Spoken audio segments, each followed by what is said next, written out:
This marble comes from the small mountain towns of Vermont and has ended up shaping some of the most powerful buildings in the United States, including the Supreme Court. So why was this marble chosen over others?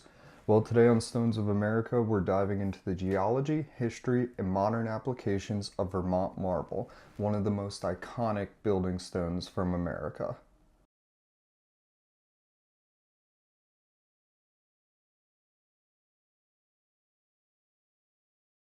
I'm Logan with Wikistone, and I want to welcome you to episode 4 of Stones of America, where we go across the nation, explore the different types of stones, talk about their geology, history, and how they're used today.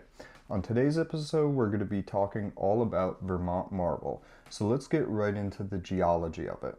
Now, Vermont marble started off not as a marble, but as a limestone that was formed between 450 and 500 million years ago in the area of modern-day Vermont.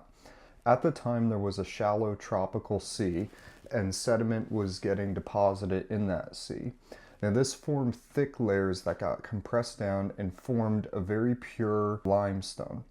Now, as you move into more recent history, when the Appalachian Mountains started to form, it compressed and packed down this limestone, and the enormous heat and pressure formed the modern day Vermont marble, which is a very dense, highly pure, and durable stone.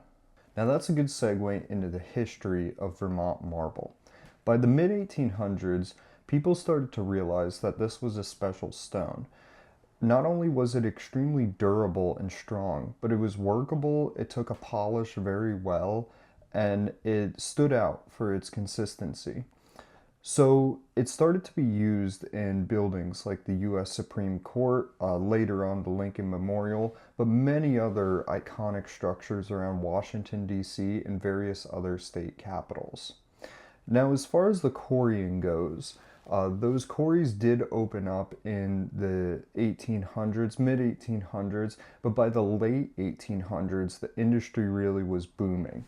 The quarrying back then was very tough. A lot of the work was done by hand with chisels and black powder, and they would break away big blocks and then transport them on rail carts to a railroad where they could be shipped all over the country to be used on various projects. There were whole railroads built just to service Vermont marble. In the case of one of the biggest companies, Vermont Marble Company, at one point in the early 1900s, it was the biggest marble company in the world. So there's really quite a lot of rich history around this stone. In modern days, Vermont marble isn't quarried on the scale that it once was, but it's still used today and highly sought after. It's a go-to stone for restoration work where they have to match the historical Vermont marble that was used, but it's also used in new projects in public buildings and also in private residences that are high-end. So there's still very much so an active industry around Vermont marble today. Now, Vermont marble is really sought after for a few reasons. One, its geologic consistency. It's a very consistent grain that takes a finish very well and is still workable. So for that reason, people really like it compared to other marbles. The second reason is its structural integrity. Because of the nature of how it was formed, you had a big limestone bed that got compressed down.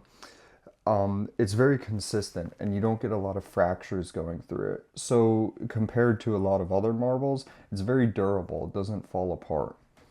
The third reason is the historic legacy. It's been used in so many iconic structures across the country, and there's a value attributed to that.